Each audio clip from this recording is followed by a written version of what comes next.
like this. The other students can watch it when they will be in bed.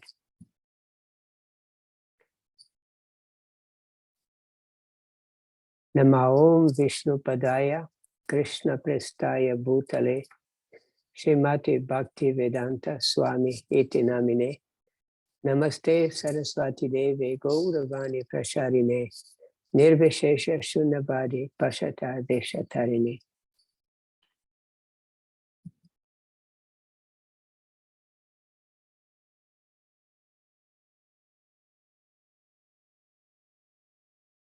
So we are Krishna Chaitanya.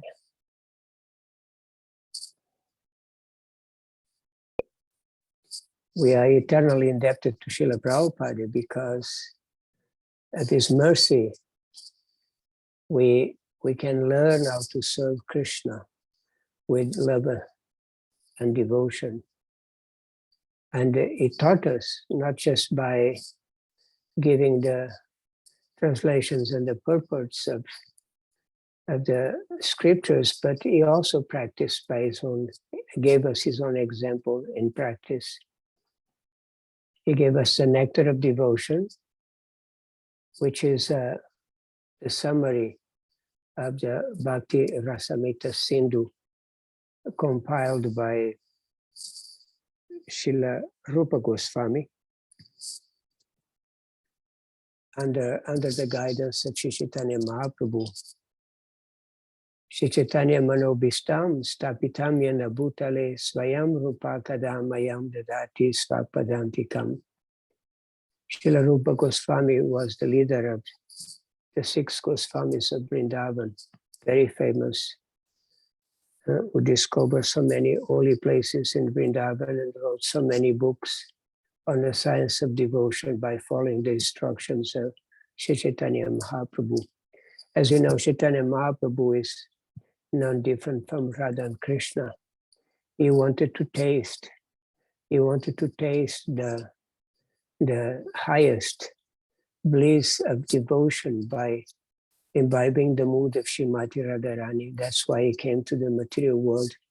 And his main personal, intimate reason was to relish the devotion of Srimati Radharani, but also to distribute to all of us, the most fortunate souls in this Kali Yuga.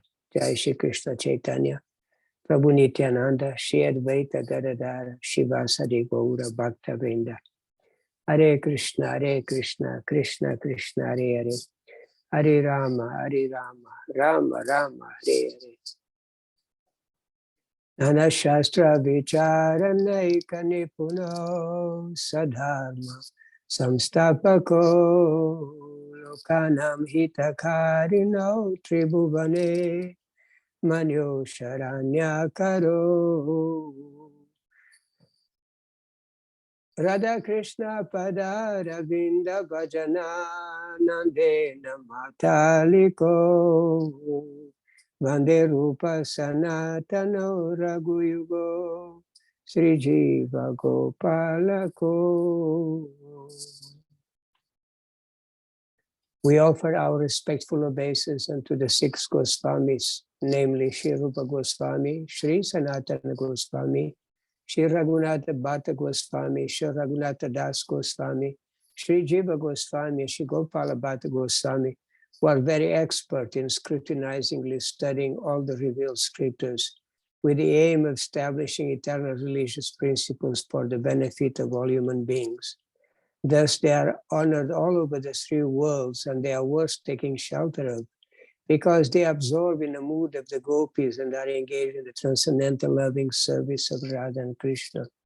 This latest paragraph, they are honored all over the 3 worlds, and they are worth taking shelter of because they are absorbed in the mood of the gopis who are engaged in a transcendental loving service of Radha and Krishna. So this is exactly what they came to teach us. The highest form of love. The highest form of love is exemplified by Srimati Radharani and the gopis. We may not be able to attend that type of devotion, but we know this is the highest example for us to emulate, to follow, to try to develop, even if you develop any other rasa with the Lord. This rasa will be always the most appreciated. So the goal, we already understood that the highest achievement in life is that Krishna Prema that Sri Chaitanya Mahaprabhu came to give, and Srila Rupa Goswami, it defines it in a very beautiful way. Anyabhilashita shunyam jnana karmadyanavritam anukulena krishnanu shilanam bhaktirutama. Does anyone can say the translation without reading from your notebooks?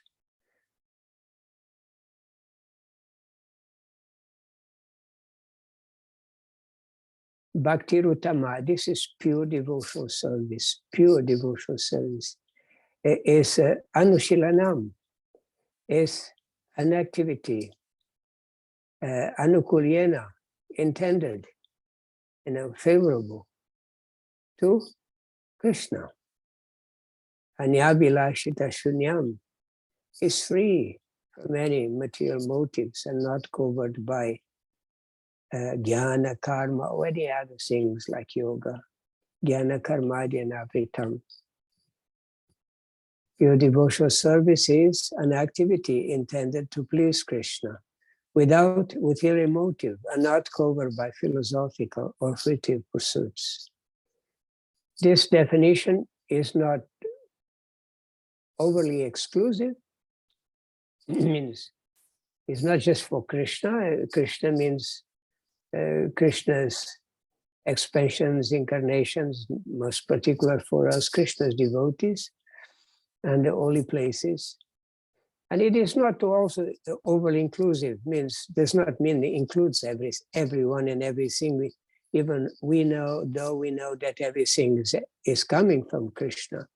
It's not by serving our dog that we are going to get the fruits of loving devotional service, certainly not. So this definition is very important. It's the heart of the Bhakti Rasamrita Sindhu, to know it by heart help us to never mistake any other form of devotional service as pure devotional service. Very important, because if we want to achieve the highest goal of life, Prema Bhakti, then we have to practice Prema Bhakti. This is the only spiritual process where the goal and the practice are the same. Of course, in the practice, we don't experience yet the goal, but it's already there. It's already there. So we practice pure devotional service to obtain pure devotional service. And that's so wonderful.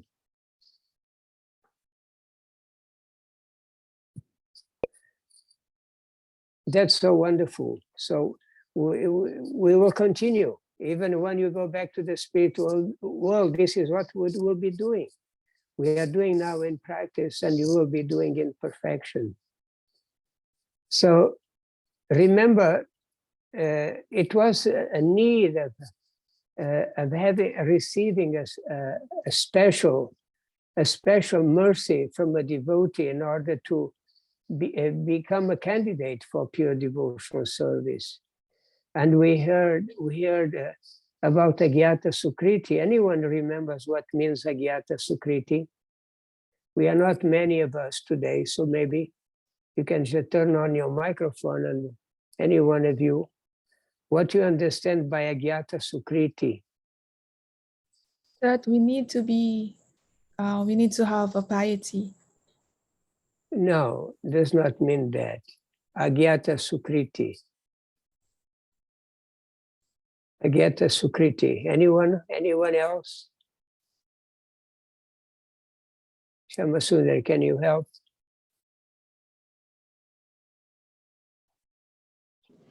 Is unknowingly, pious activity means the unknowingly devotional service. Yes, yes, yes, yes. This is very important. You got it, Kishori Radha? This is very important because when we preach, like we're distributing the holy name, we go to a park or we're in the streets to chant holy names or distribute books or distribute prasadam, people receive these things and it may not show any interest. May not show any interest, but this Agyata Sukriti is already there, planted in their hearts.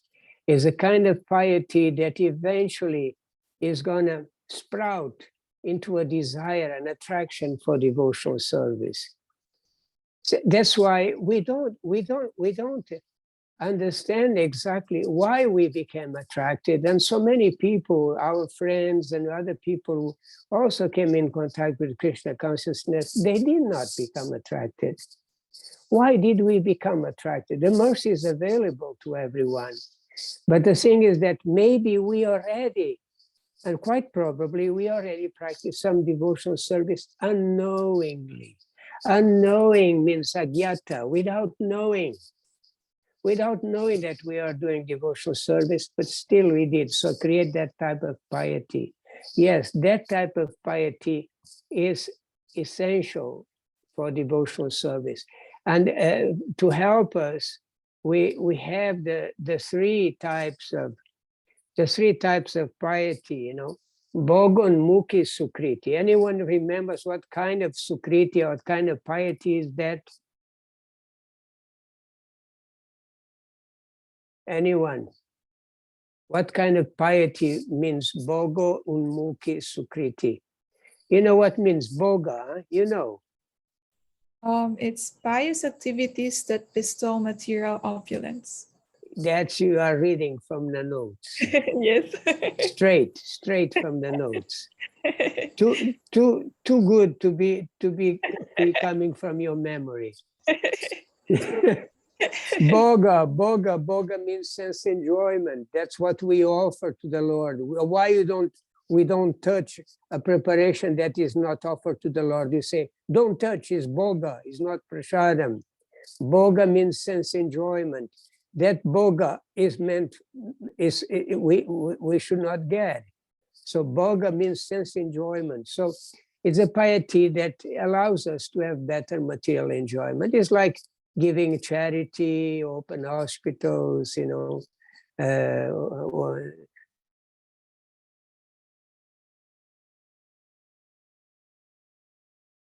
religiosity particularly. We see so many piety. So this type of piety is certainly is laudable, and we appreciate that people are charitable because it's the mode of goodness. But it's a type of piety that gives only material results. You can even go to heaven. Yes, you can go to heaven. It's very great, but still, it's a material opulence. Bestow material opulence. And then, without reading, you already read, but anyway, moksha mukhi sukriti. Moksha comes from moksha. Moksha means liberation. Liberation. So what kind of sukriti is that? What kind of piety is that? Moksha mukhi sukriti.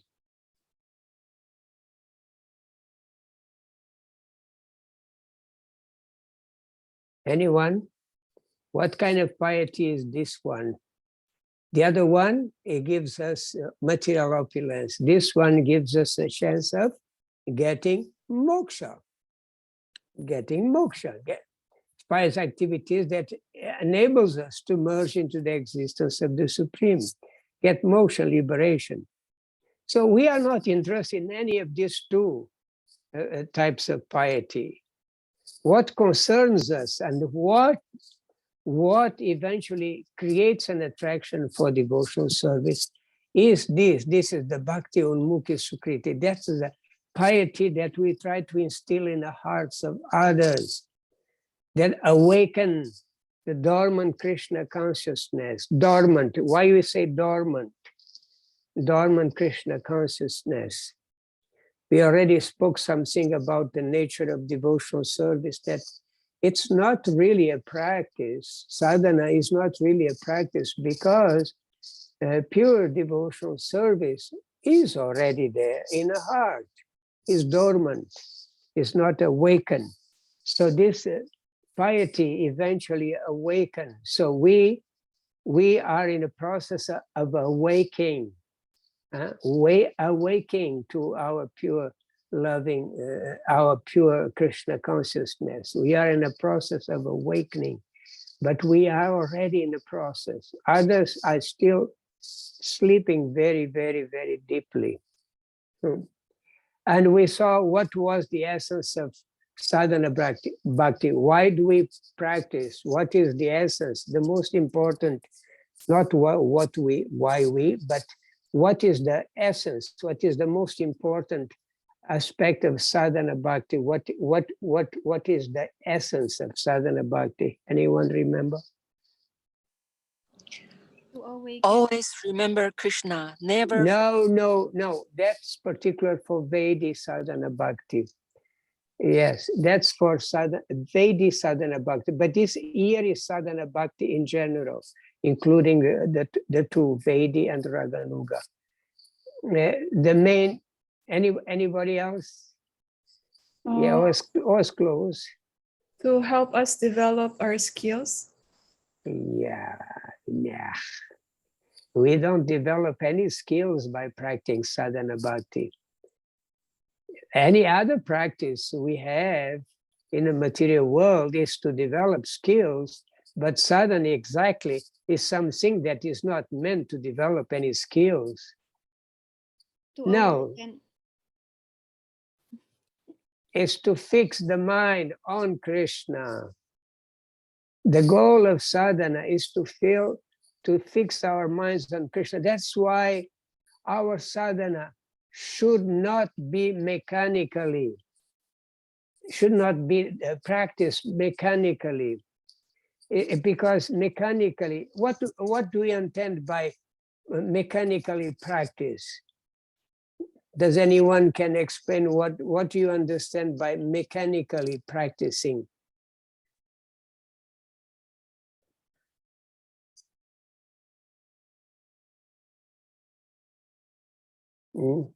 Anyone?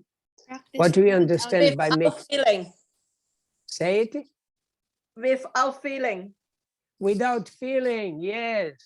Without feeling, without really hankering to develop love for Krishna. We practice, yes. Guru Maharaj told me I have to chant my 16 rounds. I have to follow this. I have to do this. But we don't develop that feeling really to please, to really do it with a heart, to please Krishna all the time. It's not that sometimes we do, particularly when we do service, spontaneous service for the devotees. Certainly there is a desire of pleasing the devotees. But in generally, we can practice many aspects of sadhana without putting our hearts in that, without developing that really longing and hankering to develop love for Krishna. I'm doing this because I want to develop love for Krishna. So that's how sadhana bhakti eventually is going to turn into bhava bhakti. We're going to really develop practice with that genuine desire, constantly that genuine desire to please Krishna in anything we do. So we should never allow our practice to be desireless or mechanical. Always with the longing, a feeling to please Krishna. Yes. So the best way to please Krishna in Kali Yuga is chanting the holy names. And this we know, it's not easy. It's not easy, even though it seems so simple, but it can be very difficult to fix our mind really on a holy name alone, nothing else. Make empty of any other thoughts, or don't pay attention to any other thoughts that comes through the mind.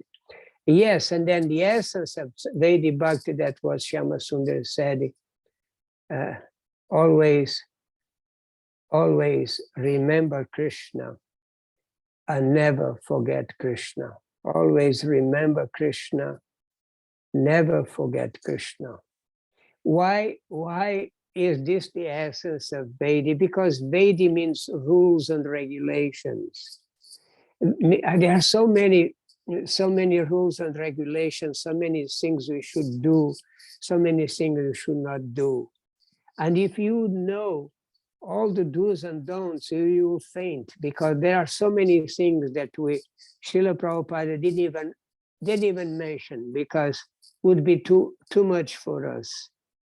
You know, so many things. But in India, when we are in association of local devotees, because they are born in a tradition, they know all the do's and don'ts that we don't know. Like sometimes we may forget that we should not touch the prasad with the left hand, but we do touch. And they say, no, don't touch with your left hand. Left hand you keep behind your back, and just eat with the right hand. Simple things like that. But actually all those rules and regulations are meant to come to this measure, rule and regulation. Always remember Krishna, never forget Krishna. Because yes, if you follow all these rules and regulations, but we forget Krishna, then there is no much benefit. You may say some.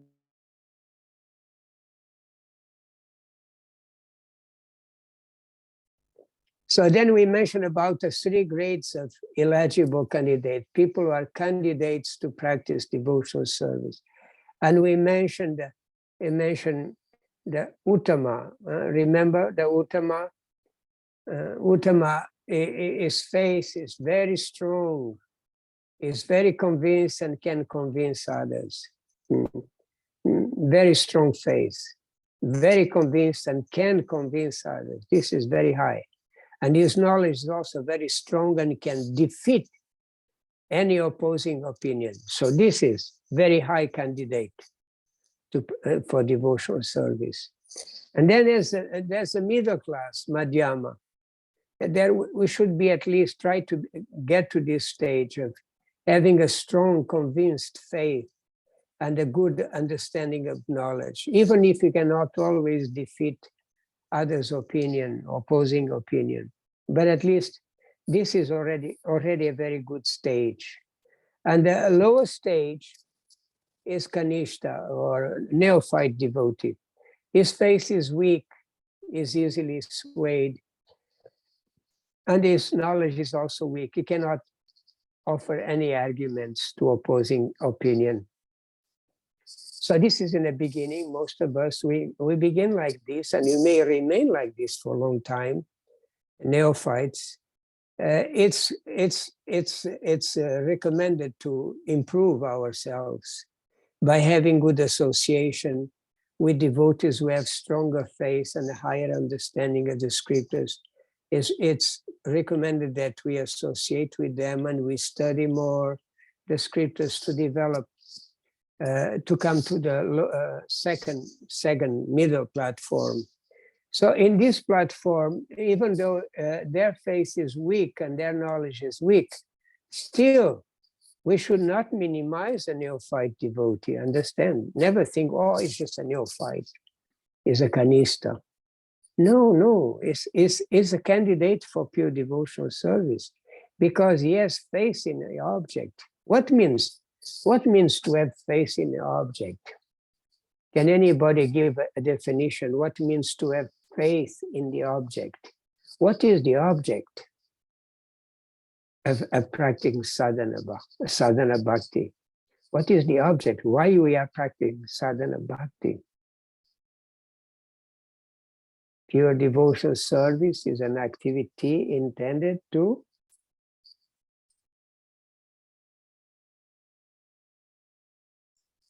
go back to the translation. The definition: pure devotional service is an activity intended to please Krishna without ulterior motive. So this is what means to have faith in the objective.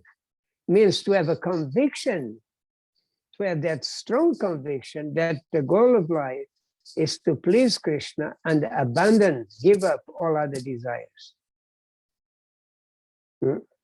So if we accept this, even if we don't have strong conviction and strong knowledge, still we are already a candidate for pure devotional service. So even if we are a neophyte, you already have this conviction that the goal of life is to please Krishna, even though we may not be always acting to please Krishna, like we are not. So, but we already have faith in the object, so that objective. So that's very wonderful. And then Srila Rupa Goswami introduces 4 cases of people, even though are very exalted, very pious, and still they were not really candidates for pure devotional service. Like Dhruva Maharaj, initially, his intention was to satisfy his material need. He wanted a big kingdom. Or Gajendra was in great distress because he was being attacked by a crocodile inside the water. He was dragged in. So in distress, he prayed to Krishna. So it was not pure devotional service. What? Because of his distress. Sometimes we may perform devotional service because we call Krishna, pray to Krishna because we are in distress. So it's not pure devotional service, but it's not wrong. You cannot say it's wrong. At least in distress, we are praying to Krishna, or even in need. If you approach Krishna, you are already very, very advanced. Or if you are curious or in search of knowledge, certainly this is already very advanced. And Krishna in the Bhagavad Gita said, these ones are very dear to me because they already try to understand me, have knowledge about me. So they are very advanced, but initially they have a personal motive. Although eventually it turns into really trying to please, to engage in devotional service and serve Krishna. So to just have knowledge of Krishna is not sufficient. It's not sufficient, means we have to practice with that conviction that what we are practicing is meant to please Krishna. You see? So even though the sages of Naimisharanya were in search of knowledge, they were not candidates for pure devotional service initially, until Sutta Goswami explained them the process of devotional service, and they stopped doing all those sacrifices and they start just engaging in Shravanam Kirtanam. So yes, whatever is the motivation in the beginning, it's okay. It's okay. It's already great because we are approaching Krishna. But eventually we're going to have to give up those personal motivations and only act for Krishna's pleasure.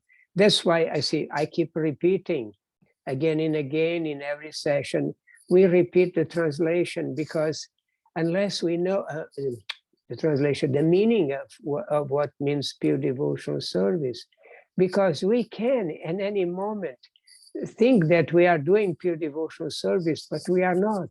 It's mixed with other intent, mixed with karma, mixed with jnana intent for just to be freed from miseries, or to get something, to get a material compensation, or to be recognized. But it's not that the motivation. The only motive should be to please Krishna.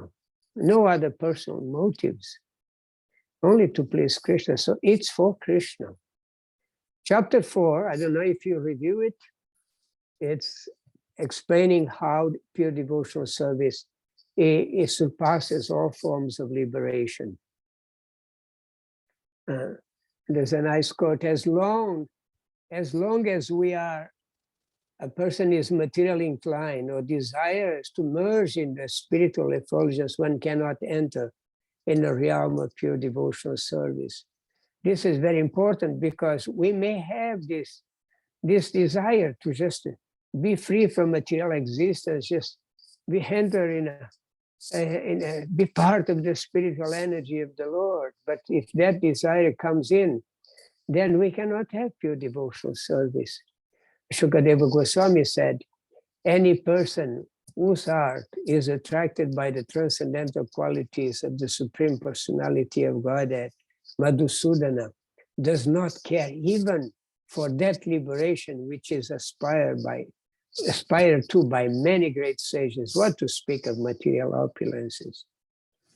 So if you become attracted to Krishna, Krishna's form, Krishna's qualities, Krishna's names, Krishna's activities, then we don't risk at being attracted by liberation. A liberated soul has absolutely no desire at all for material enjoyment. So it's not our case. He is only freed from all kinds of material desire, yet still is irresistible, attracted by the desire to hear and understand the pastimes of the Lord. We may therefore conclude that the glories and pastimes of the Lord are not material. Otherwise, how could the liberated persons be attracted by such pastimes? Do you remember anyone from the Bhagavatam who were already liberated and became attracted to the Lord's pastimes and became an extraordinary devotee? A very important devotee. Anyone remembers? From Srimad Bhagavatam. He was already liberated, but then when he heard the glories and pastimes of the Lord, he became totally attracted to Krishna in loving devotion. Anyone remembers? Sukadev Goswami. Shukadeva Goswami, exactly, Shukadeva Goswami. This is the most striking example because he was really self-realized, even though his father wanted to stop and give him Bhagavatam. He just went away, didn't care for his parents, totally detached, totally already liberated from birth. But when he heard about Krishna's pastimes, wow, he became so attracted. So when we see these verses like this, we can understand how devotional service is much higher than liberation. We already saw in the characteristics of pure devotional service, remember? It derives even the happiness of liberation, means that a devotee does not care. You see, even most of our devotees who are very young, very mature, very inexperienced, but if they already have that conviction that the goal of life is to attain love of Krishna, if liberation was be given for free in a plate, we would not accept. He said, no, because if I accept liberation, I will be bereft of the opportunity to serve Krishna, love Krishna and his devotees. Because it's one with Brahman, what is the use of that? So we are still in material consciousness and material life. We are suffering the threefold miseries of material existence. We are still affected. But if liberation would be given, most of us would say, no, thank you. I'm not interested. I'm trying to achieve love of Krishna. Yeah, because we have conviction, we have faith in the objective. We have faith in objective, even though we may be still very neophyte. You will know that there's much more gain in devotional service than liberation. What to speak of opulence in heaven, which is temporary, or material opulence in this world. If somebody come, I give you millions and millions of dollars, just drop Krishna consciousness. Oops. I give you a big palace with many servants, Radha Kishori Radha.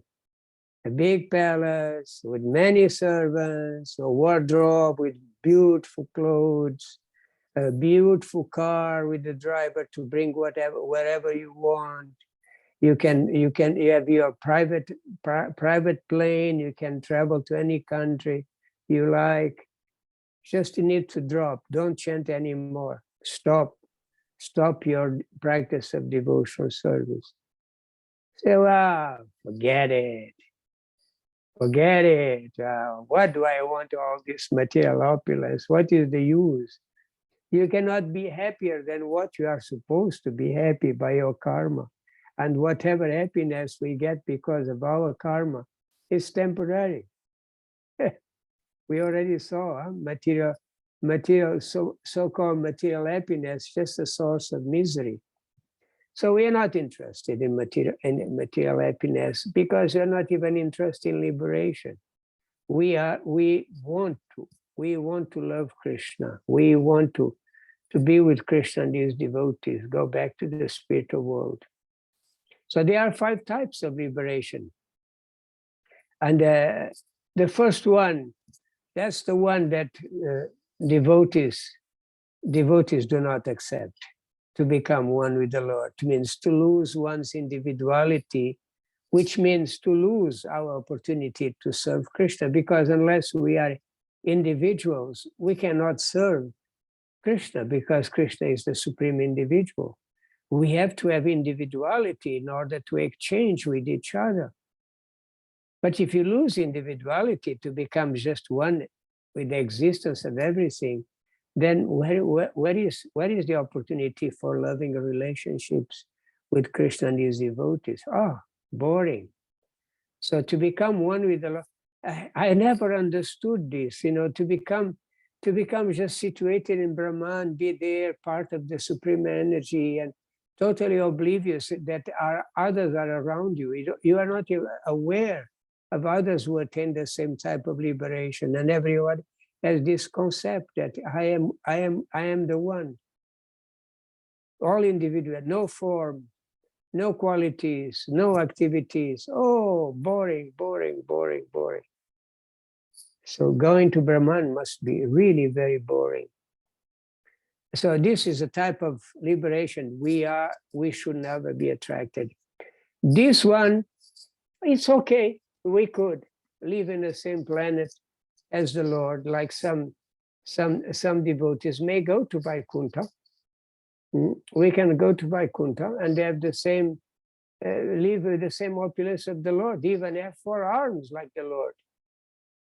You can, and live the same, in the same opulences, or obtain the same bodily features. That's what I said before.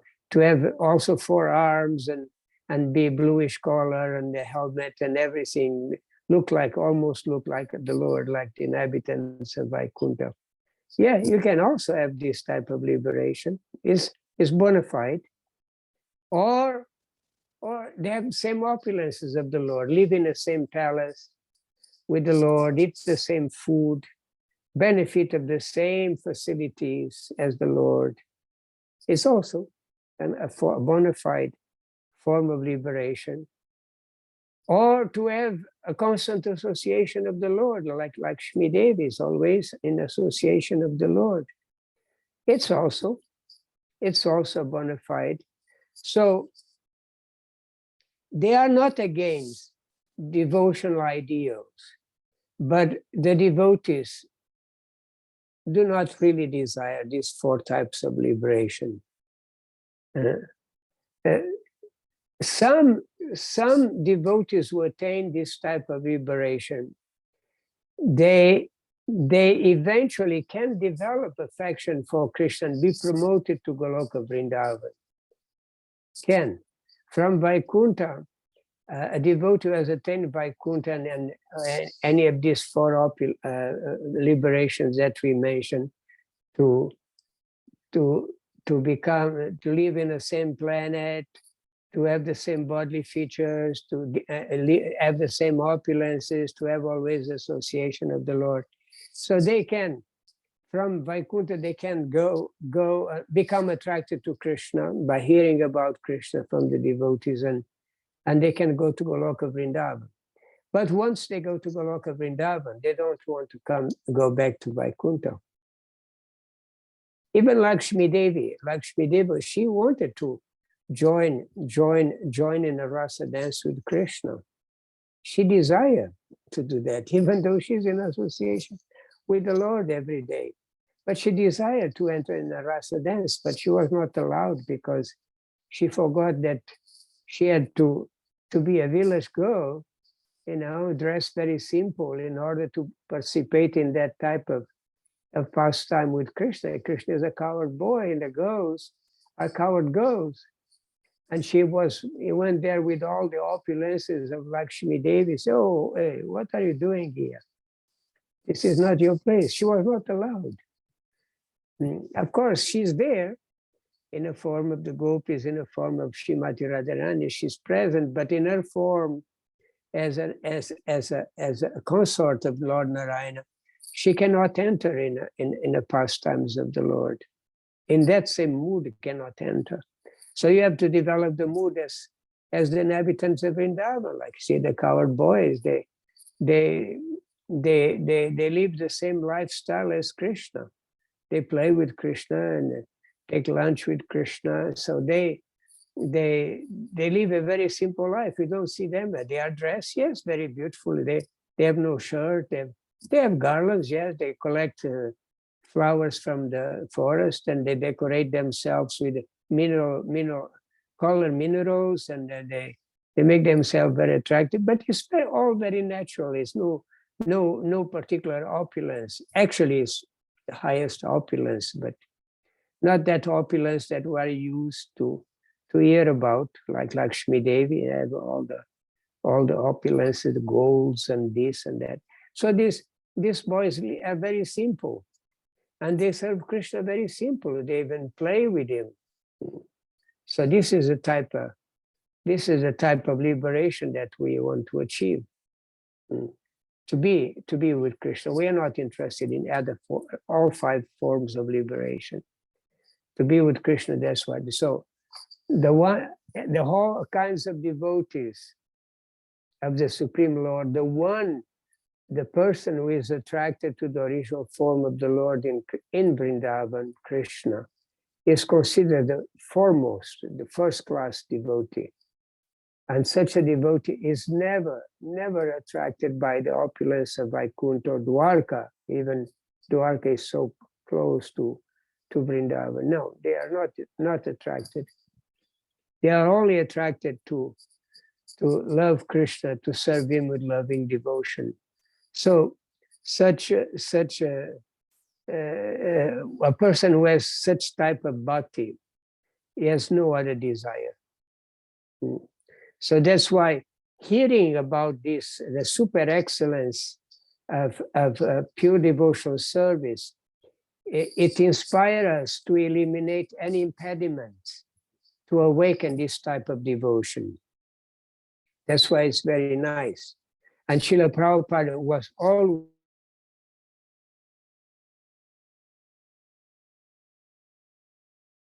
and he himself was always engaged in pure devotional service.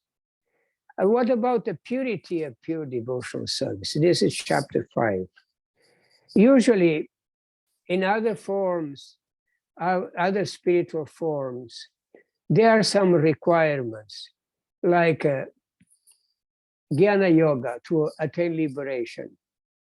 It's a bona fide spiritual process, because to attain Brahman, to attain the effulgence of the Lord, is one aspect of the absolute truth. So it's a bona fide spiritual achievement, even though we despise completely.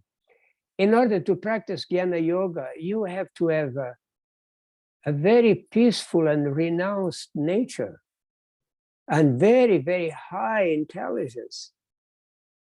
And behold, women cannot do that, cannot practice to attain liberation. This is for renounced men only. See, already would be an impediment for all of you. Ashtanga Yoga, yeah, very high to attain the mystic powers and maybe eventually achieve the super soul. Also, so many requisites are there that you can only a sannyasi, a renounced person can perform, and we have to really be ready to perform very severe austerities.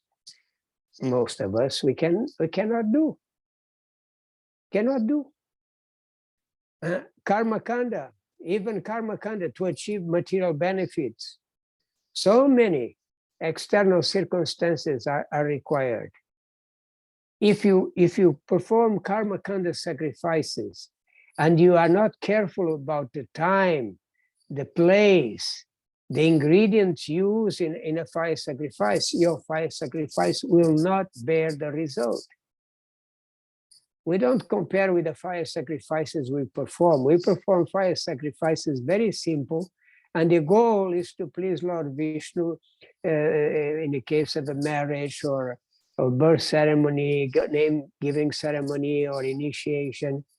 It's a very simple, so, and it's not karma kanda, because sacrifice is used in the service of the Lord, is to create auspiciousness for a devotional activity.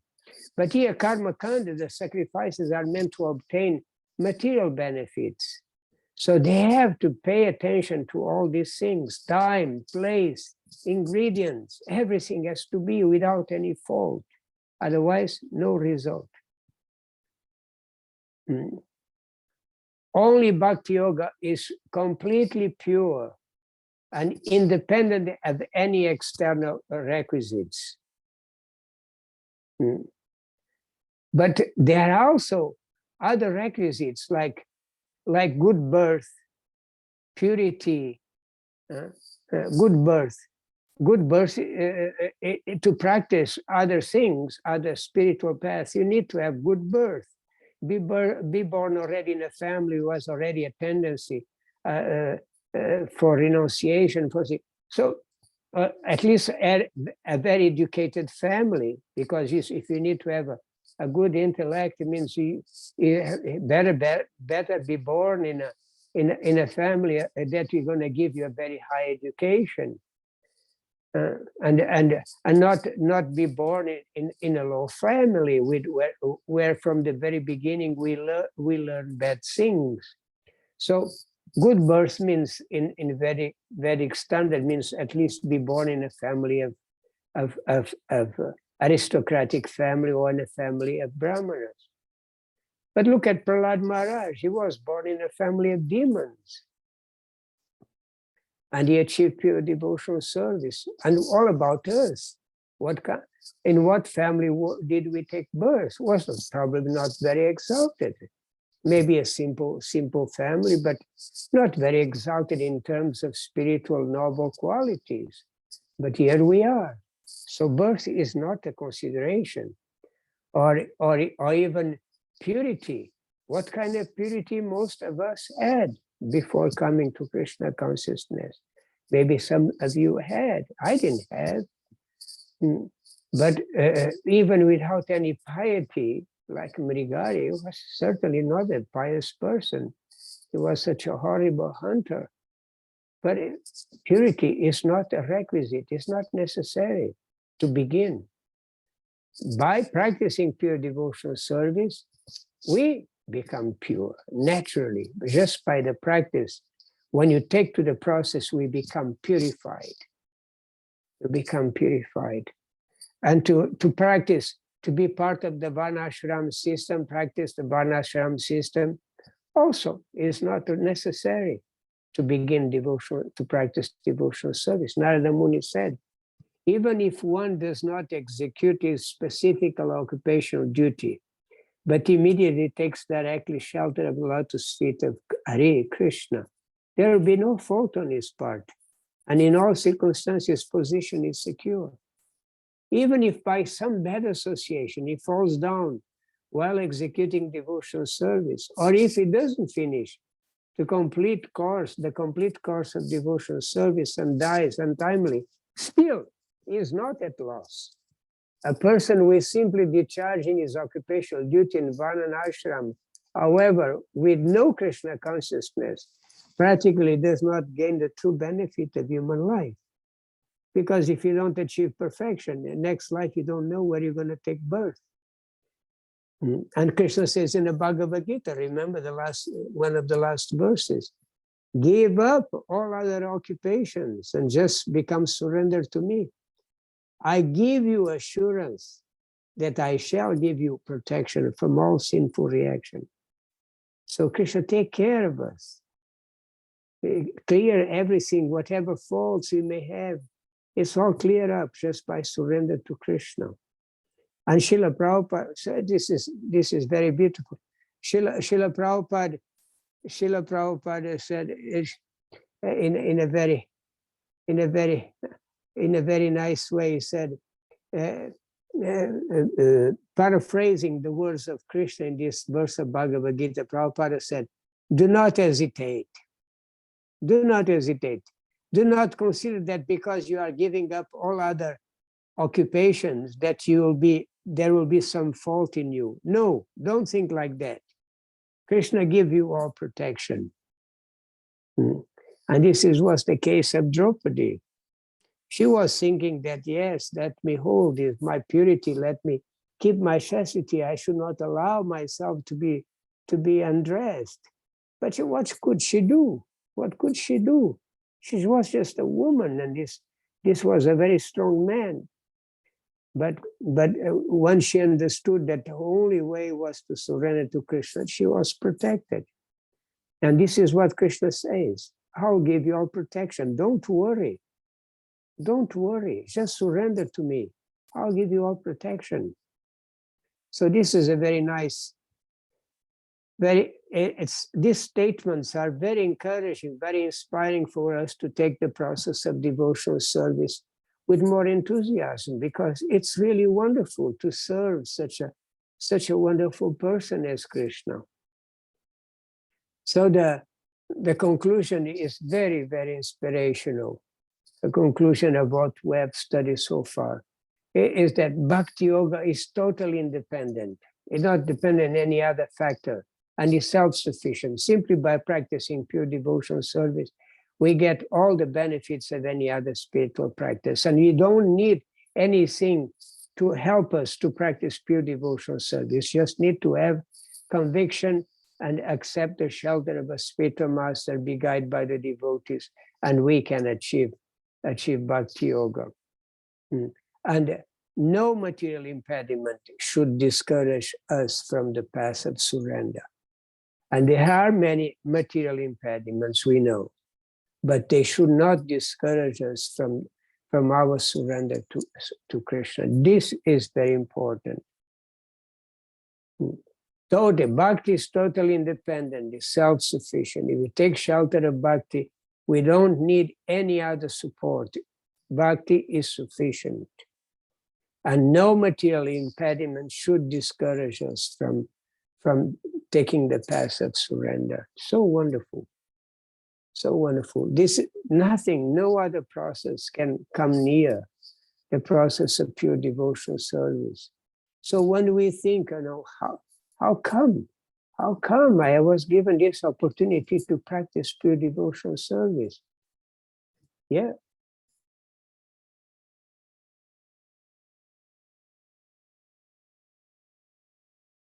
Krishna with others.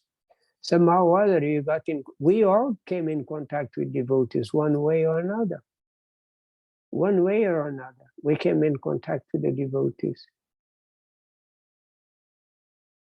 I was reading recently, a book about, written by Shyamasundar Prabhu. Shyamasundar was one of the first disciples of Srila Prabhupada, who brought Srila Prabhupada to San Francisco for the festival with the hippies in a big rock concert, and was the one who carved the first deities of Jagannath for the festival of Ratha Yatra. And he was an amazing person, and still amazing person, still around, one of the first disciples.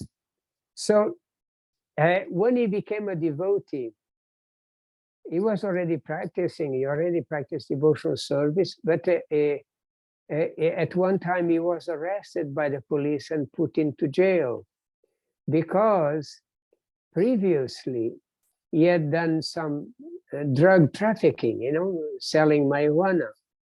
And the police had the record, and they found him and they arrested him and put him in jail. So he had to go to jail, even though now he was a devotee, he was clean, he was not doing any of this nonsense, but he had to go to jail to pay for his previous crime. But when he was in jail, he was praying to Krishna. He was praying to Krishna, my dear Lord, if you free me from jail, I promise you I'll go to London and I'll preach to the Beatles. I'll preach Krishna consciousness to the Beatles. Why? He thought like that because the Beatles at that time, there was a rock band, very famous. They were more popular than God, they would say. Some people didn't know nothing about God, but they knew the Beatles. They were so popular all over the world. Never a group of musicians were so popular like them. And he was thinking, if we are accepted, we are endorsed by the Beatles, then everybody was going to hear about us. So he said, my dear Lord Krishna, if you free me from jail, I promise you, I go to London and I preach to the Beatles. And he was released before term. And he went to see Srila Prabhupada. He told him, Prabhupada, I pray like that. Now I have to go to London. And I'm going to preach to the Beatles. And Prabhupada was happy that he wanted to go to London. I said, but I need a group of devotees. And Prabhupada said, okay, let's try to find a group of devotees. And 3 couples, he and his wife and 2 other couples, they prepared to go to Vrindavan. That's when Yamuna and whatever his name, the husband name, forgot, Guru Das. And there was Shyama Sundar and Malati, and there was Mukunda and Yamuna. Yeah. So they were the 3 couples, and they did great. And Shyama Sundar came to meet George Harrison, one of the most famous of the Beatles, and he spoke to him about devotional service, about Krishna. That's why they record that Govinda Adi Purusham that was done by George Harrison. He actually plays the harmonium, and he plays the guitar in that song. And see, Srila Prabhupada told us to play this song in all the temples when in the morning when they give darshan to the darshan of the deities to the people. It's amazing, in every temple in India, everywhere. This was the music composed, arranged by George Harrison and sung by the devotees, and George Harrison was also there. I became a devotee because of that record. I didn't meet the devotee, I met the record.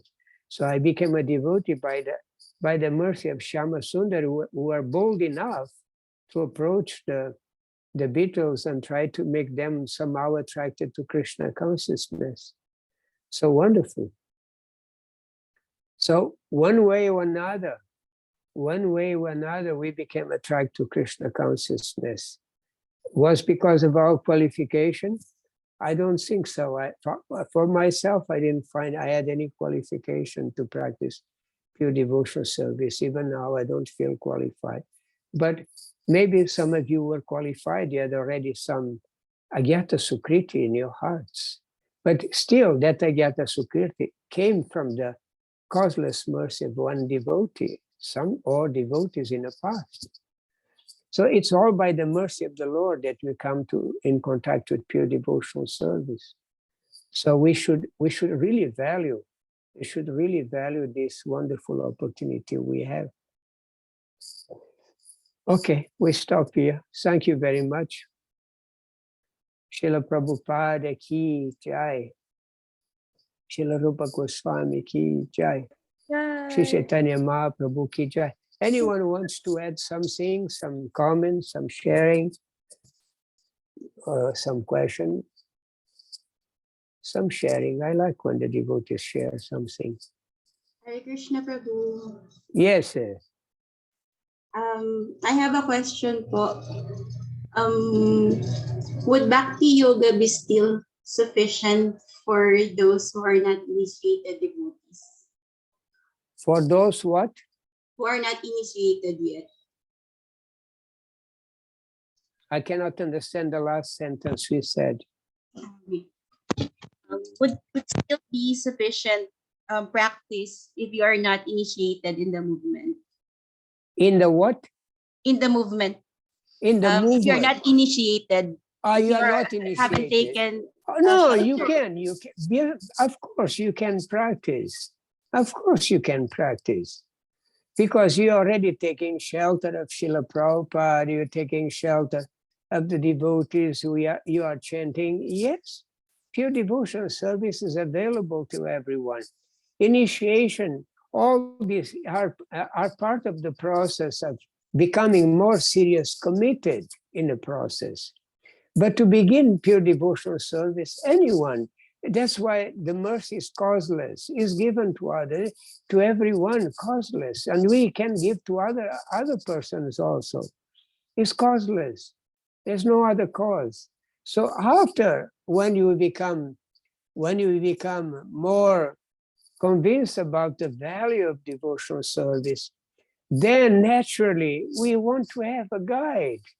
We want to have devotees who guide us, who guide me, because we want to learn nicer, better, and how to serve Krishna, how to love Krishna. So that's why accepting a pure devotion, accepting a spiritual master is very important, because he can help us. He can help us to serve Krishna better and better. It's for our benefit.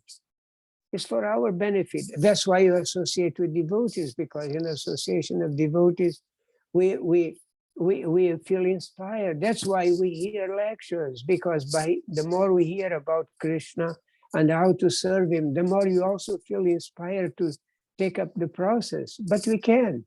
At any stage, we can practice pure devotional service. And as we advance gradually, yes, we're going to take shelter of a spiritual master. You're going to take initiation, because all this is very helpful for but it's not because we take initiation of a spiritual master that we become perfect. No, this is a help. This is a tremendous help for us to achieve perfection. So we can, any stage we can begin practicing devotional service. Yes. Any comment on this, or further reflection or comment or question?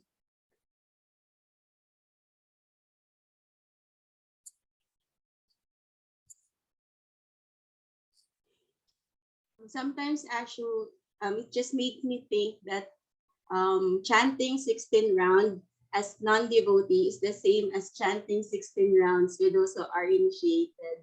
But it gives comfort that we can begin devotional service at any time, and it is costless. Yes. It's available to everyone. Yeah.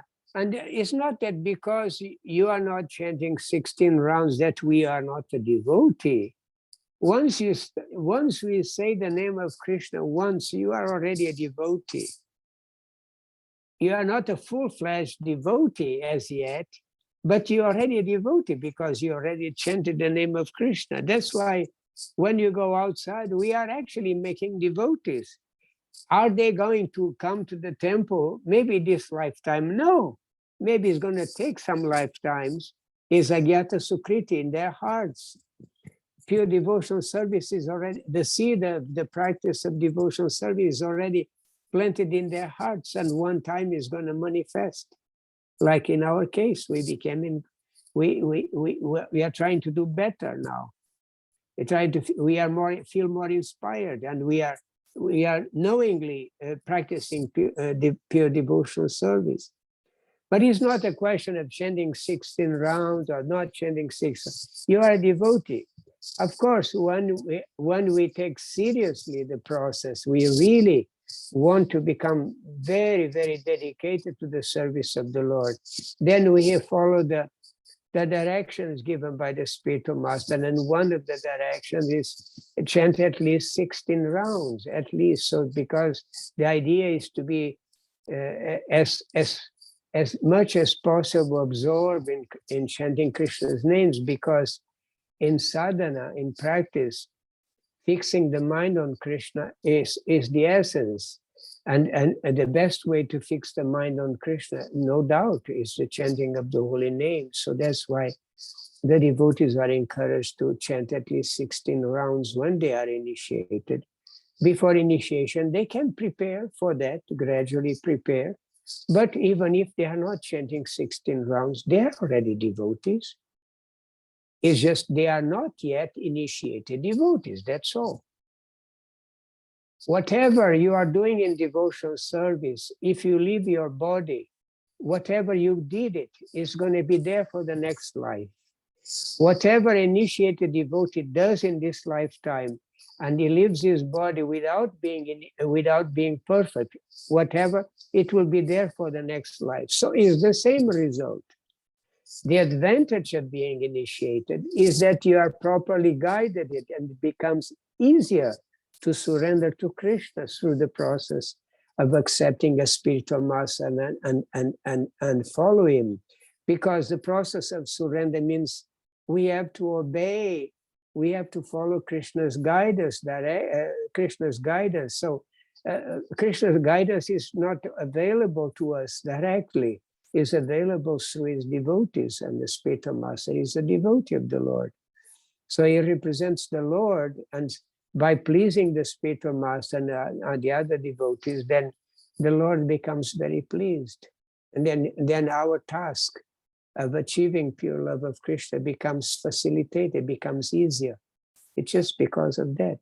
But otherwise, initiated devotee or non-initiated devotee, whatever they have practiced in this lifetime, if they don't complete, they will resume from where they left in the next life. There is no difference in terms of whatever they have achieved remaining there. The advantage of being initiated, it is that you are proper guided, that you are already, pleasing Krishna by following the system of accepting a spiritual master and following everything more in a more regulated way, because the spiritual master is going to tell you, you have to do like this, you have to do like, don't do this, don't do that, and we accept. So surrender to the spiritual master is the process of surrender to Krishna. It's part of the process of surrender to Krishna. So it's helpful. It's certainly very helpful, and we should all hanker for that moment when we will be able to also be initiated. Is nice. It's nice, but does not mean because you become initiated, bas, finish, is done. No. And it does not mean because a person is initiated that he is more advanced than the person who is not initiated. Also is not true. You can be initiated and be doing completely nonsense, even fail to chant the 16 rounds. That there are devotees who are initiated and they gave up chanting. So what's the use of being initiating? So initiation is an encouragement, is a help, no doubt. But you have to take that help seriously. So if a devotee is not yet initiated, but is already following very seriously, he is better situated than the devotee is initiated but not following. See? Just to see, it's how you follow that makes you qualified. How you are following. If you are following properly, even though you are not yet initiated, you are already making great advancement. And then initiation will be just a plus, something more to help you to really surrender to Krishna better. That's all. It's an encouragement. It's an arrangement that Krishna makes in order to encourage the devotee to become more serious, more committed. Because when you have somebody to whom you have made vows, made promise, makes us feel more committed. It's like you imagine you are doing business with somebody. You're gonna purchase some goods from somebody, from a company, So the first there is an you make an agreement, that okay, this is how much you're gonna pay, how much I'm gonna order from you. But it's just a verbal or a consent like that. It's nothing more than that. You can still break that. But when you make the contract, and you sign the contract, then you are forced by law to follow the clauses of the contract. It means you have to follow what you have promised because you have signed a contract. So that's why any agreement, in order to become serious, effective, is always concludes with a contract that is signed by all the people involved. So the business will be properly done, achieved for the benefit of both parties. So the same, we may already agree to do our chanting, to follow many things, do many things. But when we are ready to really to do everything in a formal way, then there is initiation, like signing the contract. Okay, now it's serious, I have to do it. So that's why initiation is very good because it binds us to make more commitment in our practice, to be more serious in our practice. So it's for our benefit. It's for our benefit. But whatever you can do in the beginning, whatever you can do, Krishna accepts. Krishna accepts.